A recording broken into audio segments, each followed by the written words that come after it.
거룩하신 하나님, 우리가 하나님의 은혜 앞에 겸손히 낮아지게 하시고 하나님의 뜻에 순종하는 주의 놀라운 사랑 가운데 나아가게 하옵소서. 예수님의 이름으로 기도합나이다. 아멘. 오늘 욥기 35장 말씀은 높으신 창조주가 긍휼의 구원자이심을 잊은 충고에 대해서 나와 있습니다.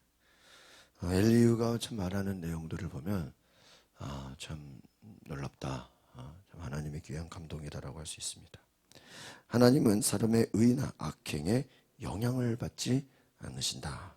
욥의 악행과 공의도 다 마찬가지다. 엘리후는 욥이 응답받지 못하는 것은 하나님이 교만한 악인의 헛된 관고를 듣지 않는다라는 것입니다. 하나님이 악인의 기도를 듣지 않으신다. 교만한 자의 기도를 들을 수가 없다. 하나님이 벌 주지 않으신다고 생각하니 욥이 자꾸 헛된 말을 하는 것이다 라고. 하나님이 어떤 분인지에 대해서 욥이 제대로 알지 못하고 있다라는 것입니다. 엘리후는 욥의 교만함을 지적하고 있다는 거예요. 여러분, 계속해서 이제 말씀드렸지만 우리가 고난 가운데 하나님이 원하시는 것은 뭐예요? 우리가 낮아지는 거예요. 겸손한 거예요. 하나님 앞에 내가 믿음으로 순종하는 것입니다. 불평하고 원망할 것이 아니라 오히려 하나님께 감사의 고백을 드리는 것이죠. 그런데 이게 어려운 것입니다. 욥은 자신이 흠이 없다고 생각하고 아무 죄가 없고 나는 불의하지 않고 나는 하나님을 경외하는 사람이다 라고 생각했기 때문에 나는 고난당할 이유가 없다고 생각했다는 거예요. 여러분, 우리는 고난의 이유를 나의 죄의 결과라고만 단정 지을 수는 없다라는. 그러니까 욥기 전체의 흐름은 뭐냐면 이유 없는 고난이 있어요, 없어요? 있다는. 의인이 당하는 고난이 있다는. 악한 자들만 고난 당하는 게 아니라 의인도 고난을 당한다. 반대로 오히려 불의한 자들이 더 세상에서 잘 되고 막 오히려 막 성공하는 것 같고 오히려 그들이 자기 뜻을 이루는 것처럼 보일 수 있다는 거예요. 무슨 말이냐면 눈에 보이는 것만으로 판단할 수 없다는 거예요. 여러분, 하나님 앞에 온전히 우리가 내가 이해할 수 없어도 어떤 고난에서도 하나님 앞에 순종하고 하나님을 믿고 신뢰할 수 있기를 바랍니다. 오늘 1절에서 8절은 하나님께 미치는 인간의 행동에 대해서는 말해주고 있습니다. 엘리후는 인간의 범죄나 의로움 모두 하나님께 미치는 영향이 없다. 인간의 죄나 모든 그 악은 바로 자기에게 영향이 있는 거지 그것 때문에 하나님께 어떤 영향을 주지 않는다. 무슨 말이냐면 욥이 자꾸 하나님보다 자기를 의롭다 한 것에 대해서 문제를 삼아요. 그거는 교만한 거다 하는 거예요.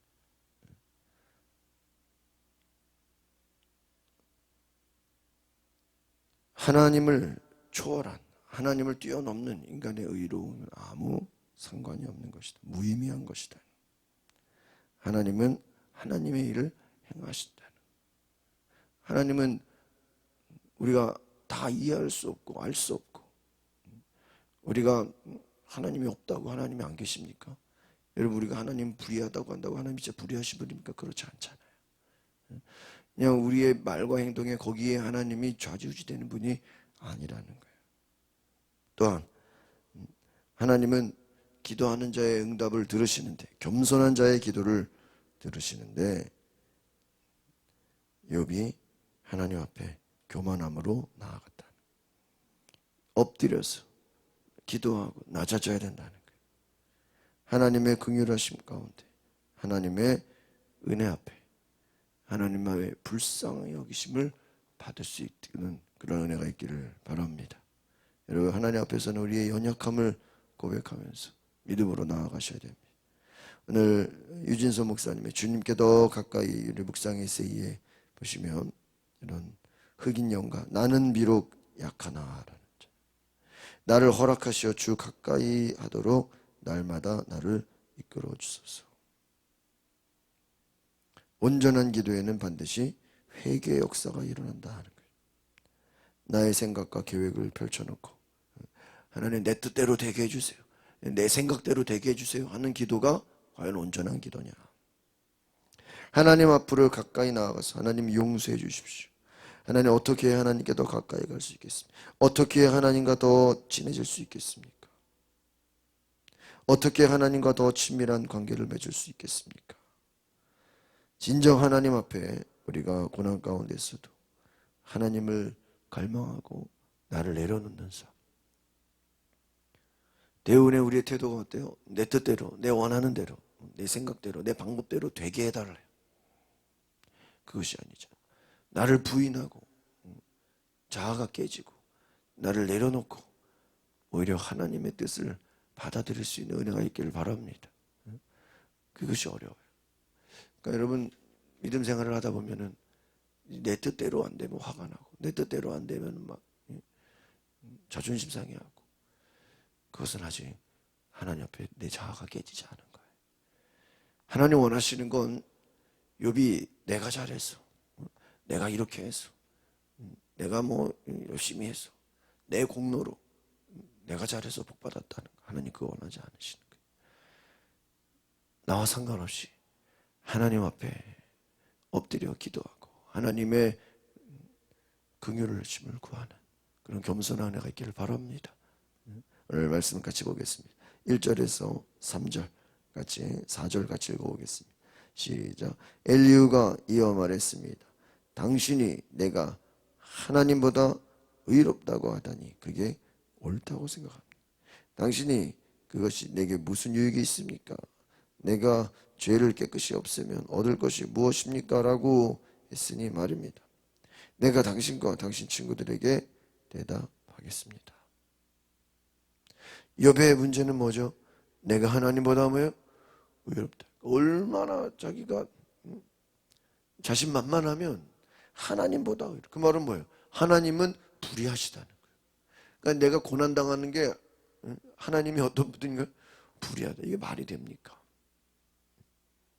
그렇게 해서 무슨 유익이 있냐? 그러니까 내가 여전히 의롭고 내가 죄가 없고 나는 아무런 문제가 없으면 우리가 하나님을 왜 믿냐 이거.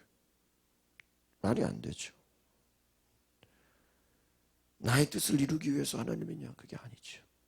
여러분 하나님은 우리의 죄와 상관없이 하나님은 여전히 의로우신 분이심을 믿으시기 바랍니다. 하나님은 선하신 분이다. 감히 우리가 어떻게 하나님을, 그러니까 인간의 죄가 뭐예요? 하나님을 어떻게 판단합니까? 하나님 앞에 낮아져야죠. 겸손해야죠. 5절에서 7절 같이 보겠습니다. 시작. 우러러 하늘을 보십시오. 당신보다 훨씬 높이 있는 구름을 보십시오. 당신이 죄를 짓는다고 그분께 무슨 영향이 있겠습니까? 당신의 죄가 많다 해도 그분과 무슨 상관이 있겠습니까? 당신이 의롭다고 해서 그분께 무엇을 드리겠습니까? 그분이 당신 손에서 무엇을 얻으시겠습니까? 그러니까 내가 좀 뭐 한다 해서 하나님이 내가 하나님을 도와주는 겁니까? 또 내가 뭐 악한다고 하나님을 내가 피해줄 수 있는 그런 거 아니잖아요. 하나님은 여전히 하나님의 일을 행하시는 분이세요. 그런데 내가 죄를 짓는다고 무슨 영향을 주고 내가 의롭다고 해서 내가 무슨 하나님께 무슨 큰 뭐 유익이라도 막 되는 것처럼 교만하지 말라는 거죠. 내가 무슨 큰 일을 행한다고 거기에 빠져있지 말라는 거예요. 자기의 의로움에 빠지지 말라는. 하나님이 우리의 의로움에 따라서 거기에 일하시는 분이 아니라는 거예요. 8절에서 9절 같이 보겠습니다. 시작. 당신의 악은 당신 같은 사람에게 해를 끼치고 당신의 의도 인간들에게나 영향을 줄 것입니다. 사람들은 억압이 심해지면 울부짖게 되며 힘 있는 사람들의 발에 눌려서 부르짖습니다. 그렇죠. 악은 해를 끼치고 의도, 영향은 사람들에게나 영향을 주는 것이다. 무슨 말이냐면 하나님은 어떤 것에도 영향받지 않으신다는 거예요. 내가 뭐 어떻게 한다고 내가 하나님을 좌지우지할 수 없다. 하나님은 하나님의 뜻대로 움직이시는 분이다. 정리하면은 내가 하나님께 맞춰야지 하나님을 나보고 맞추라면 되겠습니까? 아니죠. 하나님의 그 위대하신 뜻에 우리가 겸손히 순종해야 된다는 것입니다. 사람들은 억압이 심해지면 울부짖게 되고 힘 있는 사람들의 발에 눌려서 결국 인간은 힘들고 어려워지면 하나님을 찾는다는 거예요. 10절, 11절 같이 보겠습니다. 시작. 그러나 아무도 나를 지으신 하나님이 어디 계시냐? 밤에 노래하게 하시고 땅의 짐승들보다 우리에게 더 많은 것을 가르쳐 주시며 우리를 공중의 새들보다 더 지혜롭게 하신 분이 어디 계시냐라고 말하지 않습니다. 인간의 연약함이 있죠. 어리석음이에요. 하나님을 찾지 않는. 우리를 공중에서 더 지혜롭게 하신 분이 어디 계시냐라고 말하지 않는다. 하나님이 어디 계시냐? 여러분, 하나님이 어디 계시냐? 찾지 않는다는 거예요. 진정한 교만함이 뭐예요? 하나님을 찾지 않는 거예요. 하나님 앞에 겸손히 나아가서 하나님을 부르짖고 하나님을 바라야 되는데 찾지도 않고 12절 13절 시작. 그들이 거기에서 부르짖어도 아무 대답이 없는 것은 악한 사람들의 교만 때문입니다. 그들의 헛된 간구를 하나님께서 듣지 않으시고 전능하신 분께서 주목하지 않으시는 겁니다. 교만한 자의 기도는 하나님이 듣지 않으신다는, 스스로 자기를 의롭다고 하고 나는 아무 죄가 없다고 하고 하나님을 향해서 불의하다고 하는 그러한 교만함이 어찌 하나님이 기도를 들을 수 있겠는가? 그러니까 우리가 이 욥기를 통해서 알 수 있는 것은 바로 이 부분인 것 같습니다. 고난 가운데 우리는 교만함을 내어버리고 회개하고 하나님 앞에 겸손히 나아갈 수 있기를 바랍니다. 전능하신 하나님이 주목하지 않는다. 우리의 기도에 하나님이 관심을 갖고 정말 하나님이 들으시고 하나님이 그것을 보고 계신데 우리는 교만하기 때문에 하나님이 듣지 않으신다.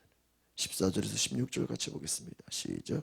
당신이 그분을 뵐 수 없다고 할지라도 그분 앞에 심판이 놓여 있습니다. 당신이 그를 기다리십시오. 하나님은 벌을 주지 않으시며 죄를 짓는다 해도 별로 관심을 가지지 않으신다고 생각하시죠. 그러니 당신 욥이 입을 열어 헛된 말을 하고 알지도 못하는 말을 자꾸 하는 것입니다. 하나님 앞에 그 심판이 있다. 죄를 짓는다 해도 관심을 가지지 않으신다고 생각하십니까? 헛된 말을 하고 알지도 못하는 말을 자꾸 한다. 여러분, 하나님이 로마서 1장에 보면은 마음에 하나님 두기를 싫어하며 하나님이 그 상실한 마음대로 어떻게 한다 그래요? 내버려 둔다 그래요. 여러분, 제일 무서운 게 하나님이 그냥 내버려 두는 거예요. 정말 하나님이 사랑하시고 하나님이 깨닫게 하시고 하나님이 깨우쳐 주시고 사랑한 자를 징계하시는데 마음에 하나님 두기를 싫어하면 어떻게 해요? 내버려 둔다. 그냥 놔두는 거예요. 오늘 하나님이 교만한 자는 그냥 버려두시는 거예요. 그의 기도를 듣지 않으시는 거예요. 고난의 세월만 길어지는 거예요. 이스라엘 백성들이 불순종하니까 그냥 광야에서 40년을 내버려 두는 거예요. 오늘 우리가 겸손히 하나님께 나아갈 때 하나님이 우리를 바라보시고 우리의 기도를 들으시고 하나님이 우리의 말과 우리 모든 것에 관심을 갖고 우리를 축복하시는 그 놀라운 은혜에 믿음으로 나아갈 수 있기를 바랍니다. 기도하겠습니다. 거룩하신 주님, 교만한 생각, 스스로 의롭다고 생각하는 모든 교만함 다 내려놓게 하시고 헛된 말로 판단하지 않게 하시고, 알 수 없는 고난이라 할지라도, 내가 하나님의 뜻을 이해하지 못한다 할지라도 겸손히 하나님께 기도하며 낮아지며 하나님의 긍휼하심 앞에 온전히 하나님을 바라는 믿음의 주의 자녀 되게 하옵소서. 오늘 말씀을 통해서 우리의 모든 교만함을 내어버리고 주님 앞에 낮아지는, 주님의 뜻에 순종하는, 끝까지 주님을 신뢰하는 믿음의 종들 되게 하여 주시옵소서. 예수 그리스도 이름으로 기도합나이다. 아멘. 우리 시간에 기도하실 때 하나님, 내가 끝까지 낮아져서 교만하지 않게 겸손함으로 하나님을 바라보게 하옵소서. 우리 다같이 주여 부르고 동성으로 기도하겠습니다. 주여, 거룩하신 하나님, 하나님의 음성을 듣는 하늘에 주시옵소서. 성령님 하소서.